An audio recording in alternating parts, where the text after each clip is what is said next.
¿Es la primera vez que usted visita Acrópolis? Bueno, es la primera vez que visito Grecia y era un viejo anhelo que se está haciendo posible gracias a la solidaridad con mi pueblo. Porque estoy aquí invitado por la solidaridad, sin gastarle ni un kilo al Estado cubano, lógicamente no lo haría. Y solamente por ese detalle quiero hacerlo patente aquí. Vine invitado por ello y ha sido una visita excelente. Hemos podido intercambiar con el pueblo griego de manera cercana, en los barrios, en las localidades. Y lo que hemos descubierto aquí es un gran aprecio por Cuba, un gran respeto y admiración por Fidel, por Raúl, en todos los encuentros que hemos sostenido. Y hemos tenido la oportunidad de agradecerle al pueblo griego la solidaridad con mi país en más de 50 años de enfrentamiento al imperio norteamericano. Y en una circunstancia como esta, en la que por primera vez en 50 años el presidente de Estados Unidos, Barack Obama, reconoció el error que habían cometido los presidentes que le precedieron en Estados Unidos en los últimos 50 años, los 10 presidentes que le precedieron, diciendo que había sido una política errada, una política fracasada y que había que cambiarla, pues ha sido un momento, vamos a decir, muy significativo viajar a este país en estas circunstancias. Ahora, vemos que están cambiando muchas cosas en Cuba en relación con las relaciones diplomáticas con Estados Unidos, que bueno, se inicia una nueva etapa. ¿Usted cuál cree que será un nuevo día, digamos, para Cuba? O sea, el futuro de Cuba, ¿cómo lo ve? El futuro de Cuba es el que se ha ganado un país que ha resistido más de 50 años al imperio más poderoso sobre la tierra. Que la resistencia de su pueblo marcó este triunfo, este éxito que estamos hoy asistiendo desde el punto de vista de la política internacional. O sea, estoy diciendo, el pueblo cubano junto con la solidaridad internacional, pues derrotaron una posición imperial en pleno siglo XXI y ha demostrado los potenciales que tiene una nación que, si bien en más de 50 años con ese férreo bloqueo, con esas medidas, con permanentes agresiones de todo tipo, incluyendo el terrorismo de Estado contra Cuba desde ese país, pues en las nuevas circunstancias tenemos la convicción absoluta que avanzaremos mucho más de lo que hemos avanzado, porque como conoce, mi país ha avanzado mucho con relación a todos los parámetros y todos los índices de desarrollo social y tiene índices comparables con los de países del primer mundo en diversos aspectos. Y entonces pensamos que sin esta carga onerosa del bloqueo, pues avanzaremos mucho más y llegaremos a construir el socialismo próspero y sustentable que estamos aspirando a construir, que ha sido la voluntad del pueblo cubano expresada en el último congreso del partido, pero que tuvo un proceso previo de consulta popular y de más de 8 millones de cubanos se pronunciaron y apoyaron estos lineamientos de política económica y social del Partido y la Revolución, y que después fueron consagrados después por la Asamblea Nacional como máximo órgano del poder del Estado en Cuba, y hoy son los lineamientos estratégicos de la nación para alcanzar ese socialismo próspero y sostenible que aspiramos. Muchos dicen que en América Latina, ahora tras la muerte de Hugo Chávez, podrían cambiar muchas cosas en América Latina, en toda la región. O sea, eso del socialismo que se aplicó en Venezuela y en otros países después. Ahora con la muerte de Chávez dicen muchos que podrían cambiar muchas cosas, o sea, desaparecer ese socialismo que se aplicó en Venezuela y en otros países como Bolivia o Ecuador, y también que eso podría afectar a Cuba. Es que realmente el análisis nuestro es totalmente inverso a eso, simplemente porque la lógica de la historia lo enseña. Los países que estabas hablando, todos vivieron épocas de capitalismo cruel y despiadado, donde prácticamente se vieron los trabajadores, las grandes masas de la población se vieron afectadas de manera severa en sus condiciones de vida, en la precariedad del empleo, en sus condiciones de subsistencia, donde el desempleo se fue apropiando cada vez más del espacio político como elemento de mayor peso que ha incidido sobre todo en la evolución de la situación social en esos países y de la posición que han ido asumiendo diversos sectores, que si bien no es política del punto de vista netamente, o sea, como no han sido movimientos políticos, han sido movimientos sociales, digamos hablar lo más reciente, los movimientos de los indignados en varios países del mundo, incluyendo de Europa, son movimientos sociales, pero que poco a poco van a devenir en movimientos políticos en la medida en que han perdido credibilidad los partidos burgueses tradicionales los que han tenido, vamos a decir, el peso político principal en la mayoría de los países de América Latina y de Europa en los últimos 50, 60 años. pero lo más significativo es que estos países que mencionaste, los países que hoy constituyen, vamos a decir, el núcleo del ALBA, Venezuela, Ecuador, Bolivia, Nicaragua, aplicando, o sea, solamente rompiendo con el orden injusto que habían impuesto las políticas de ajustes neoliberales promovidas por Washington y los países occidentales, las potencias occidentales, solamente rompiendo con eso, ya tienen un desenvolvimiento económico muy favorable y social más todavía. Han dado un salto tremendo. Solamente nada más, o sea, rechazando las políticas de ajustes neoliberales, haciendo un planteamiento desde una perspectiva social. No se ha defendido en modo alguno el capital, es lo que defiende el neoliberalismo, la no injerencia del Estado. Al contrario, han buscado las políticas sociales, primero desde los movimientos políticos y después, cuando han adquirido el poder estos movimientos políticos y han asumido como política de Estado una política social, varios de ellos con orientación socialista, como es el caso, por ejemplo, de Bolivia o de Ecuador, donde los resultados son significativos. Venezuela, que era Venezuela antes de Chávez y Venezuela después de Chávez. ¿Usted piensa que el capitalismo nunca no se aplicará nunca en Cuba? No, es que en Cuba se aplicó un capitalismo feroz. Ahora 60 años, Velasco. 60 años de capitalismo, que es lo que llevó a la nación a las situaciones sociales más precarias, pero a un proceso además de dominación en todos los terrenos. ¿En el futuro piensa que sería imposible aplicarse de nuevo el capitalismo en Cuba? Totalmente, porque es un pueblo que vivió eso, es un pueblo que sufrió eso, lo sufrió de manera muy cruenta, pero aparte ya no solo en el terreno, en el orden social, en el orden económico, en el orden político, sino también en el tema de la represión. La represión, pues, o sea, simplemente, ¿qué fue a lo que acudió el Imperio norteamericano cuando empezó a perder protagonismo en América Latina? A las dictaduras militares. Entonces tenemos un caso, por ejemplo, como el Premio Nobel de la Paz Kissinger, conocido intelectual norteamericano, que fuera asesor de seguridad nacional del presidente Nixon, que después fuera secretario de Estado también, y que se le dio el Premio Nobel de la Paz por haber jugado un papel en el restablecimiento de relaciones de Estados Unidos con China, por ejemplo.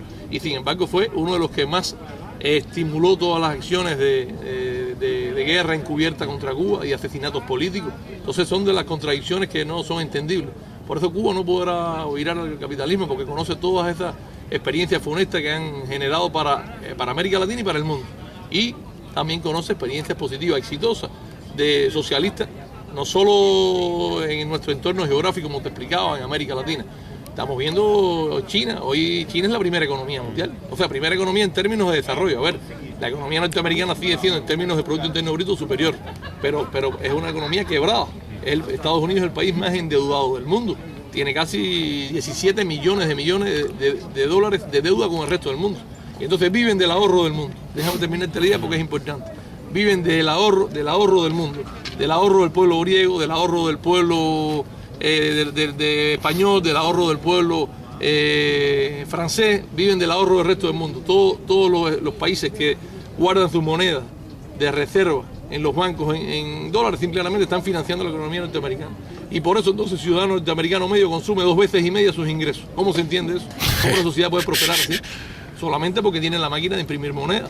Y cuando la situación económica es difícil, como ha pasado en los últimos eventos depresivos que tú has conocido, el más reciente, el verano del 2008, la crisis financiera que después devino en crisis económica, pues ¿cómo se resuelve? Emitiendo moneda. Ese es el negocio, el privilegio que le otorgó la famosa conferencia de Bretton Woods en el año 1944, cuando Estados Unidos emerge como la superpotencia, después de que Europa y el resto del mundo, sobre todo Europa, está colapsada de la guerra, y entonces prácticamente con el financiamiento de toda la economía de guerra, emergió como gran potencia y lógicamente después se mantuvo como superpotencia. Conoce la historia de la Guerra Fría, no voy a entrar en detalle, y hoy entendemos que es una potencia que va en declive desde el punto de vista, y vemos otra, como te decía, el caso de China, que es una potencia económica que va en ascenso, que va en puro avance. Muchos políticos en Estados Unidos Sí. dicen que el bloqueo contra Cuba Sí. tiene que continuar. Porque Cuba no selecciona. Porque Cuba, dicen ellos, los políticos en Estados Unidos, que Cuba desde 1959 no se celebran elecciones. Es muy interesante que me haga esta pregunta aquí en la cuna de la democracia occidental, viendo el Partenón como fondo de este encuentro. Es muy interesante y me voy a detener a hacerte algunas reflexiones sobre el tema porque me parece que es el lugar apropiado para hacer una pregunta como esa. Cuando hablamos del origen de la democracia occidental y el origen de la democracia justamente aquí en este territorio que hoy ocupa Grecia y que como sabes antes surgió en las ciudades-estados del actual territorio de Grecia, ese concepto moderno de democracia, partía de una sociedad en la que habían 30 millones, o sea, habían 30.000 ciudadanos que tenían derechos y habían 300.000 que eran entre esclavos y ciudadanos sin derechos, los que vivían en este territorio. Entonces esa era la democracia occidental.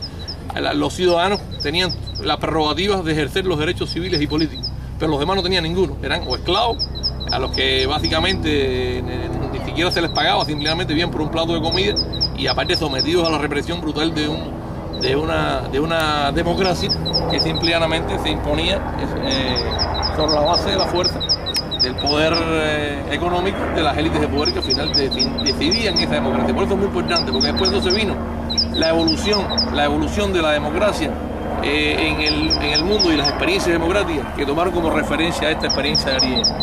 Esa es la evolución del concepto de democracia que después, cuando la burguesía naciente en Europa, sobre todo a partir de pensadores como John Locke o como Francisco de Secundá, conocido más bien con el nombre de Montesquieu, el barón de Montesquieu, que es el que plantea o esboza las nuevas visiones políticas revolucionarias, porque la burguesía en ese entonces fue revolucionaria, considerando que había un régimen feudal en Europa prevaleciente, con condiciones de mucha precariedad. Las personas en este caso tenían un poquito los siervos, según la experiencia europea dentro del feudalismo europeo, los siervos tenían un poquitico más de prerrogativa que los esclavos. Pero con relación a la burguesía naciente, pues simplemente vieron en ese régimen social, vieron que no le convenía, sobre todo al desarrollo del capital, que era el fin de esa burguesía naciente. Justamente estamos hablando en la Europa después en la etapa de la ilustración, en la etapa ya del desarrollo de la ciencia, las artes, que empiezan a tomar fuerza, sobre todo a partir del siglo XV, siglo XIV, XV, XVI, y empieza, coincide inclusive con el descubrimiento por los europeos de América y la conquista de América. América no había que descubrirla porque simplemente América tenía los indoamericanos, tenía las personas que vivían, los originarios de la región que tenían de sociedades muy desarrolladas, los indios, los aztecas, los mayas, tenían realmente sociedades desarrolladas. Pero bueno, vino la visión europeísta, la conquista devino entonces en una fuente supuestamente de avance y de crecimiento para la Europa medieval.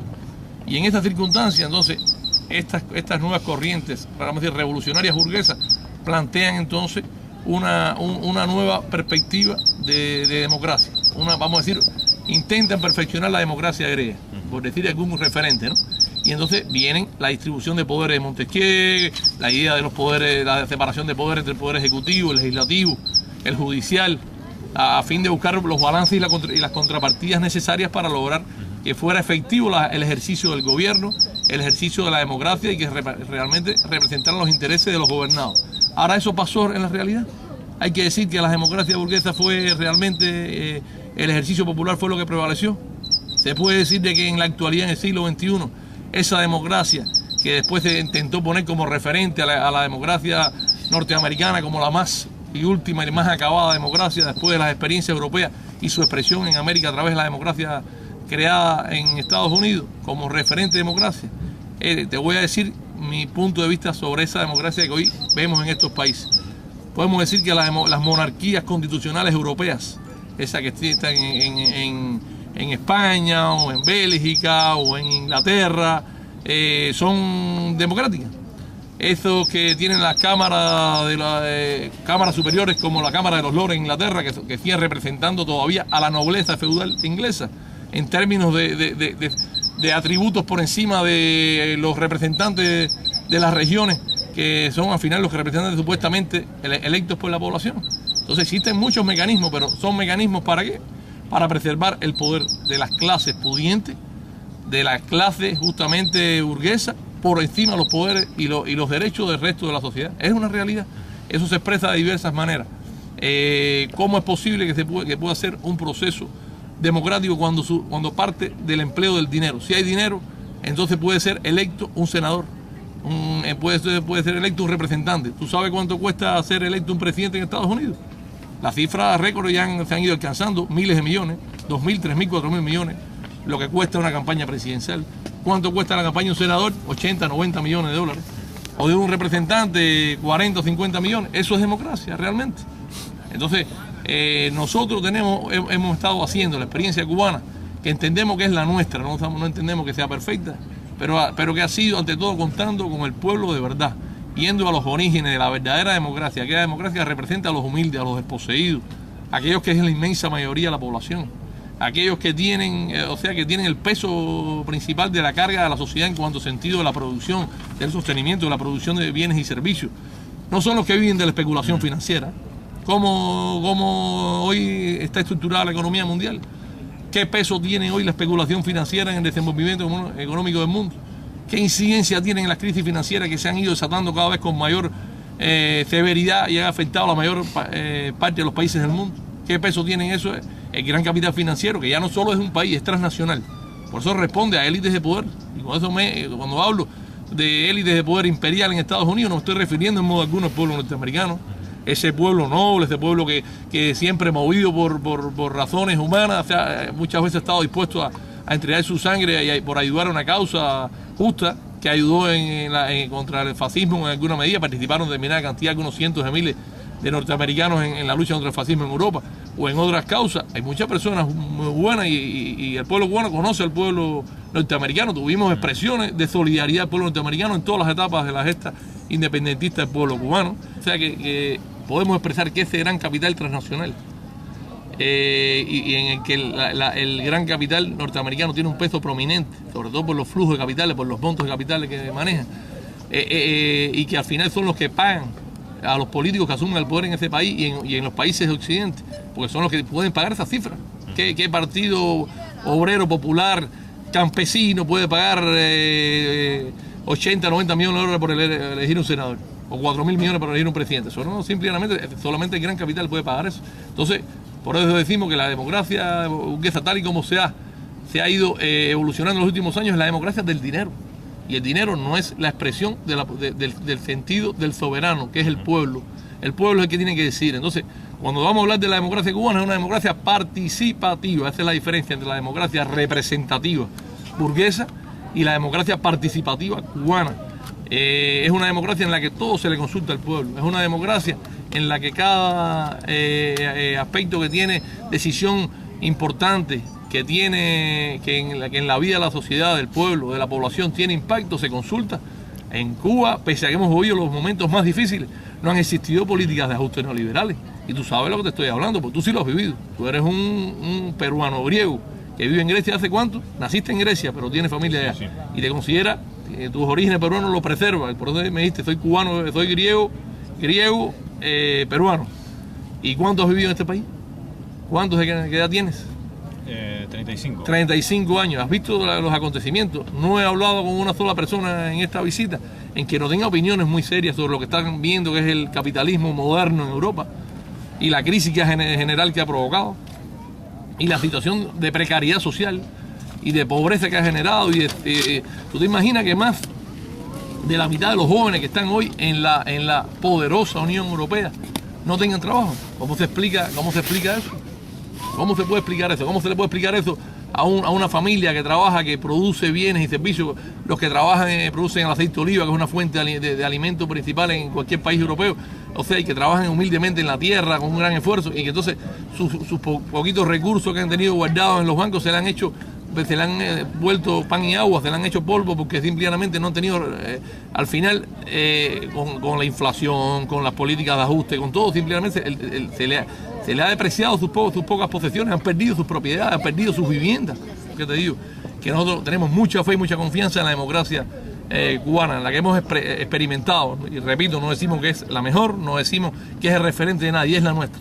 A nosotros nos ha funcionado. Y la mayor evidencia que ha funcionado esa democracia es que hay una revolución después de más de medio siglo enfrentando al imperio más poderoso. Eso no ha pasado muchas veces en la historia.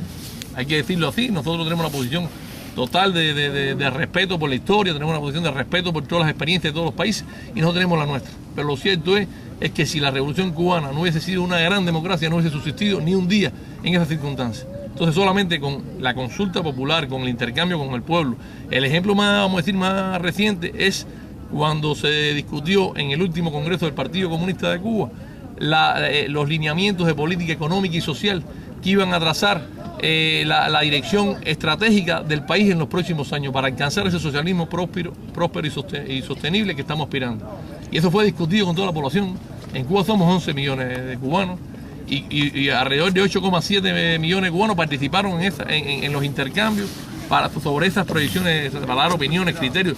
Estas opiniones y criterios fueron tenidos en cuenta. Lo que preguntan muchos sobre las elecciones es si se da un fin al bloqueo contra Cuba, ¿se podrían celebrar elecciones? No, pero voy ahí te termino la idea, porque evidentemente... Porque es que dicen que no se celebran elecciones, por eso existe también el bloqueo contra Cuba. ¿Te das cuenta que es un contrasentido? Claro. El argumento de la agresión a un país para imponerle un sistema político que aparte de además es precario y que no ha dado ningún resultado. Eso es un contrasentido. Entonces el argumento es que yo te pongo bloqueo porque tú no haces elecciones directas. Te estoy diciendo que más directas las nuestras no pueden ser.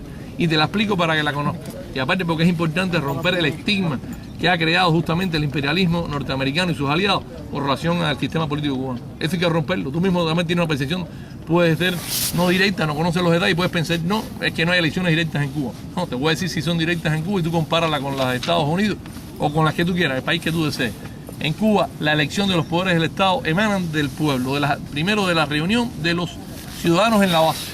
En Cuba se le dicen cuadras, digamos, a las cuadrículas de una ciudad que son 100 por 100 metros. Se le llaman cuadras, es el término criollo que le decimos. Varias cuadras estas de vecinos que viven en un mismo lugar se reúnen en asambleas. Eso está dispuesto por ley, además. Se reúnen en asambleas. Esos vecinos de manera libre escogen entre los propios vecinos a quienes son los que consideran que lo pueden representar. ¿Por qué? Por sus atributos, porque son gente trabajadora, porque son gente buena, porque son gente limpia, porque son gente que tiene... Pero no por dinero, o sea, ahí los candidatos no... Primero, la primera cosa importante, y te hago énfasis en esto, no son postulados por ningún partido. Los postula el pueblo, no es como sucede hoy en la democracia burguesa, que son los partidos políticos los que hacen la lista de nominación. No, aquí son el pueblo, a nivel de base, en una asamblea de vecinos, sin que medie ningún centavo. Se escogen los vecinos, mira, este es el que más representa, entonces siempre tiene que haber por mínimo dos candidatos y tantos como el pueblo proponga. Y después por elección popular es escogido el que se quedan. Pero después entonces se reúnen después, esto que no lo llamamos delegados de circunscripción, se reúnen después entre ellos y conforman lo que es la asamblea municipal, vamos a decir el estadio superior político administrativo, la asamblea municipal del poder popular. Y entonces esos electos por el pueblo conforman esta asamblea. Y esa asamblea entonces es que coja los poderes del nivel del municipio. Igual, se señala entre todos esos electos por el pueblo quiénes son los que pueden representar a nivel del municipio al pueblo. Y ahí se escogen. Una vez se escogen, así mismo pasa a nivel de provincia y después pasa a nivel de nación. Y cuando llega a nivel de nación se conforma la Asamblea Nacional del Poder Popular. Por elección popular, en la que están nominados todas las personas que el pueblo considera que tienen los atributos, el prestigio, la autoridad para poderlo gobernar. Y entonces cuando se llega a la Asamblea Nacional elige a los poderes superiores del Estado, que es el Consejo del Estado. Y el Consejo del Estado elige a los que dirigen la sociedad, al presidente de los consejos de Estado de ministros, al primer vicepresidente de los consejos de Estado y de ministros, a los vicepresidentes del Consejo de Estado. Y entonces esa es la máxima instancia del Estado. Y entonces en la máxima instancia del Estado nombra al gobierno. O sea, y a partir de ese nombre del gobierno, entonces se conforma entonces un gobierno a partir de los electos por el pueblo, que ha sido electo en diversos niveles, porque aparte de todos esos cargos que son electos a nivel nacional, el presidente del país tiene que ser nominado en la base, en un municipio, tiene que ser electo en un municipio. O sea, no es que de arriba se pone en una lista como se ponen los partidos aquí, a cualquier nivel el partido introduce en su lista lo que quiera. En la democracia burguesa, esa que tú dices que está diciendo que tiene que ponerle bloqueo a Cuba para que cambie, para que hagan elecciones directas. No, esta gente pone la lista de los partidos y ponen los nombres que entienden y así son los electos. Y al pueblo le ponen lo que quieren decir que son supuestamente esta gente han hecho y entonces son electos. No, en esta son todos, te repito, todas las personas electas a todos los niveles, vienen desde la base, vienen electos desde la asamblea que estamos hablando de circunscripción, de vecinos. Si no, no pueden ir a llegar de arriba. ¿Cuántas elecciones en una no hay en esta democracia participativa? Por eso le decimos que es una democracia realmente participativa popular. Eso es lo que quería que entienda, y es importante que divulguemos esto, porque hay que romper ese estigma que estamos hablando. Y que es lo que pretende justificar es la agresión contra mi país. Y es lo que ha pretendido justificar durante 50 años, agredir un pueblo que lo único que ha decidido es, ha escogido su destino, ha querido dirigirse, ha querido ser soberano, ha querido ser independiente, y que no ha aceptado el dominio y la imposición de un imperio que lo ha querido, dominar durante más de medio siglo.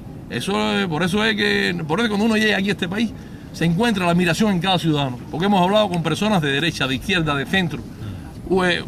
tanto a nivel de calle como a nivel de estructuras de las localidades, varios alcaldes, varios gobernadores, inclusive gobernadores de regiones, por ejemplo el caso de la mía, y fue muy interesante hablar con ellos. Muy interesante, le dijimos, nosotros estamos también perfeccionando nuestra democracia, estamos perfeccionando también nuestro ejercicio del poder popular, porque entendemos que nada, o sea, que todo es perfectible y que todo es mejorable. Pero lo que no aceptamos es que nos comparen nuestra democracia representativa con la democracia burguesa que te acabo de decir.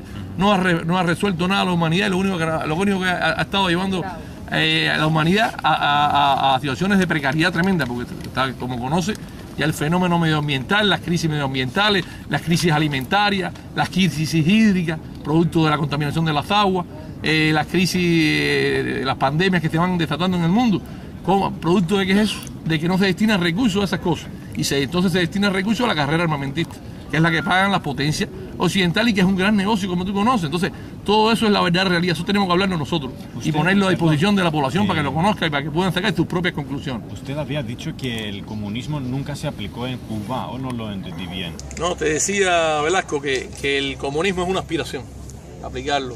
De hecho, no se ha aplicado en ningún lugar, es realmente una utopía todavía.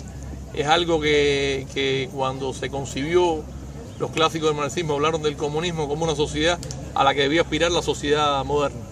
Una sociedad donde realmente fuera totalmente justa, donde lo que mediara no fueran las relaciones de intercambio monetario, sino lo que primara fueran las necesidades de las personas, donde se pudieran satisfacer esas necesidades, donde existieran realmente condiciones de igualdad social, donde las personas no valieran más o menos según el dinero o la fortuna que tentaran, sino por el aporte a la sociedad. Fuera el significado, o sea, que realmente prevalecieran aquellos que más aportaran a la sociedad y que la sociedad recibiera a las personas según la capacidad, según el potencial de la persona para poder aportar a la sociedad, pero que no hubiera nadie desclasado, que no hubiera nadie realmente viviendo en condiciones precarias como lo ha impuesto el capitalismo a gran parte de la humanidad, que tú sabes que vive en condiciones realmente graves. Y dentro de ello hay que decir que en los países del sur y en regiones, en continentes como África, que es, vamos a decir, el origen de la vida en la Tierra, como sabes, surgió en África del Sur, y sin embargo hay una deuda tremenda de la humanidad con ese continente. Es lo más atrasado, es los que tienen hoy las pandemias peores, y muchas veces las propias potencias europeas que los colonizaron no son capaces ni de ayudarlos. ¿Cómo se entiende, por ejemplo, ahora con la crisis, con la epidemia del ébola en Liberia, en Sierra Leona, en Guinea Conakry? Las potencias que aquellas que los esquilmaron, que los colonizaron, ante una situación que han tenido ahora grave de emergencia social, ante este grave azote del ébola, no han tenido ni siquiera la capacidad de mandar médicos ahí para que estén.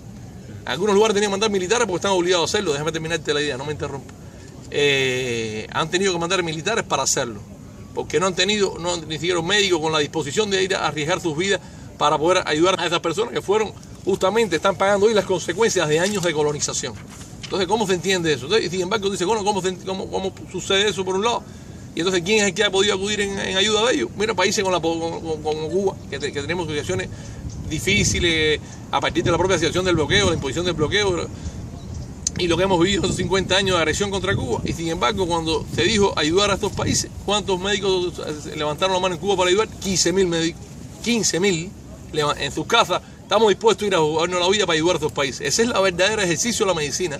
Ese es el cumplimiento del verdadero juramento hipocrático que hacen los médicos. Por defender la vida humana en cualquier circunstancia y no por razones políticas ni de ningún tipo. Es por ayudar de verdad. Eso es solidaridad de verdad. Por eso fue la presencia militar de Cuba en Angola, para ayudar a estos países que el neocolonialismo no quería quitarle las garras encima. Muchos países de ellos todavía en pleno siglo XX, en la década del 60. Entonces, después de todas esos países lucharon después de la Segunda Guerra Mundial por su liberación, por quitarse de las garras del colonialismo. Los países mismos habían estado en la guerra, que habían sufrido el escarnio del fascismo en su propio pueblo, como Francia, como Inglaterra, España, y sin embargo seguían preservando sus colonias en África, a unos pocos kilómetros de ahí de la culta Europa. ¿Cómo se entiende eso? ¿Qué clase de sociedad, qué clase de democracia estamos viviendo, estamos asistiendo, o se estaba defendiendo? Y entonces, esa gente no tuvieron esas naciones, digo los gobiernos, no los pueblos son solidarios. los gobiernos, casi todos de derecha, no tuvieron ninguna actitud de apoyo real a esos países que en el momento en que estaban saliendo de la propia, se estaban emancipando de esas colonias, o sea, la actitud colonial de esas potencias. Y entonces, en esas circunstancias que se presenta la ayuda internacionalista cubana en África y murieron 2.077 cubanos ayudando a eliminar los rezagos del neocolonialismo en esas naciones y contribuyendo a acabar con el fin del apartheid, que era el régimen segregacionista, ese que tuvo Mandela más de 30 años preso. Ese mismo, o sea, un régimen segregacionista, racista, y como mismo pasaba hoy con los gobiernos de Israel, Estados Unidos era el que vetaba en cualquier intento en el Consejo de Seguridad de Naciones Unidas por sancionar a estos gobiernos fascistas realmente, segregacionistas, racistas. Como mismo hace con Israel, lo hacía entonces con Sudáfrica. Y llegaron a tener 7 armas nucleares. 7 armas nucleares. ¿Cómo lo desarrollaron? ¿Por qué Estados Unidos no actuó como actuó supuestamente con las famosas armas de destrucción masiva en Irak? El gobierno de Bush. Que supuestamente después nunca aparecieron. Nunca aparecieron, no, han matado a más de 1 millón de iraquíes. ¿Y quién denuncia eso? Y nunca esas armas aparecieron. Entonces eso no pasó en ese momento, cuando entonces le pasaron las armas nucleares al gobierno, a ese gobierno que apenas unos millones de blancos sojuzgaban a más de 13 millones de negros. A partir de un imperio, o sea, fuerte, racista, represivo, y entonces le pasaron armas nucleares. ¿Para qué? Para que las utilizaran contra las fuerzas cubanas que estaban ahí defendiendo ese país. A utilizarla, eso pasó, esta historia, busca como periodista, sería interesante que te interesaras en eso. Y entonces esas cosas no se han escrito, esas cosas hay que decirlas. La realidad de la historia es lo más importante, no que se cuente o se distorsione la historia, que es lo que tienen que hacer los historiadores que tienen ante todo compromisos con esas élites de pueblo. Hay que hacer una historia desde las bases populares, desde los orígenes reales, que cuenten la realidad con crudeza. Entonces, ese es interesante. Y en esa circunstancia, el papel de Cuba contribuyó, de los internacionalistas cubanos, y te repito, con la vida de esos 2077 madres y familias enlutadas por haber perdido sus hijos en África, se logró la verdadera seguridad e independencia de Angola. Se contribuyó, porque al final el pueblo angolano fue el que decidió eso, pero se contribuyó de manera determinante a eso. Se logró asegurar la independencia de Namibia, que después de años una resolución de Naciones Unidas indicándolo, siempre había sido desconocido por Sudáfrica y nunca las potencias occidentales habían presionado con eso. Y entonces por la presencia cubana se logró también la seguridad de Namibia, la verdadera independencia de Namibia y el fin de la apartheid en África, que es el modesto aporte que pudo hacer la presencia internacionalista cubana militar en África. Son ejemplos que te estaba hablando. Entonces, por eso es la pregunta inicial, me preguntabas el comunismo. Bueno, el comunismo es una aspiración, pero una aspiración es un ideal, es un sueño, es como tú tienes un anhelo de algo que es muy deseado, que sería lo mejor, perfecto, pero es difícil construirlo, porque tiene que chocar todavía contra la naturaleza humana, contra la propia egoísmo humano, contra el egoísmo de esas élites que generalmente lo que buscan es asegurar sus intereses por encima de los intereses de sus naciones, de sus propios pueblos, pero que son los que prevalecen, tienen poder económico, tienen poder político, tienen poder militar. Entonces, por eso es que el comunismo sigue siendo una aspiración, pero en Cuba se está construyendo una sociedad socialista, que vamos a decir que es una antesala de esa sociedad comunista, que es una aspiración difícil de lograr, muy difícil de lograr, pero es un anhelo vaya que vale la pena luchar por él. Pero el socialismo, bueno, va supliendo determinadas de estas situaciones, va trabajando en función de tratar de lograr complementariedad social, avances sociales, que realmente sea una sociedad donde todos mejoren, no mejoren unas élites y empeoren los demás. Tú sabes cómo son de excluyentes las sociedades modernas. Tú sabes cómo es la diferencia de ingresos de los países del primer mundo. En Estados Unidos, tú sabes que en Estados Unidos un pequeño por ciento de la población, de 2-3%, detenta más del 60% del Producto Interno Bruto de ese país. Tú tenías ese dato, pero busca la diferencia, la distribución de la riqueza en todos los demás países.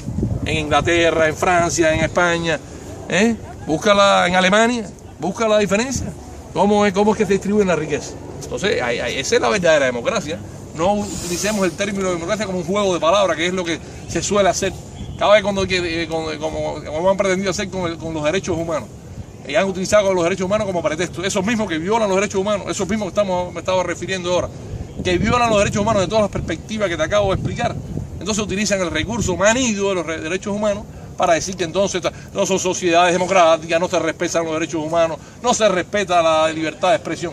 Oye, no hay nadie que hable más que los cubanos, que expresen lo que sienten que los cubanos, que digan lo que sienten que los cubanos, que sean más rebeldes y más revolucionarios que los cubanos. Lo digo no sin ningún tipo de chauvinismo, o sea, lo digo en el sentido porque soy de mi pueblo y me duelen las cosas que se dicen de mi pueblo.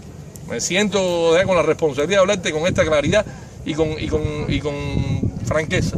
Estamos hablando de un latinoamericano aquí en Grecia, en estas circunstancias, ante un monumento de esa talla que ilustra lo que aspiró la humanidad a hacer en un momento determinado, a construir un modelo democrático. Bueno, pienso que lo que hemos aportado poquito a poquito en esa democracia participativa ha contribuido a aproximarnos más al ideal de aquellos filósofos, de aquellos griegos que pensaron en cómo puede ser una sociedad justa, una sociedad que realmente representara los intereses del pueblo. Bueno, nosotros nos hemos tratado de acercar desde la perspectiva latinoamericana y de la perspectiva cubana. Es lo que te quería decir sobre eso. Muchas gracias. Está bien.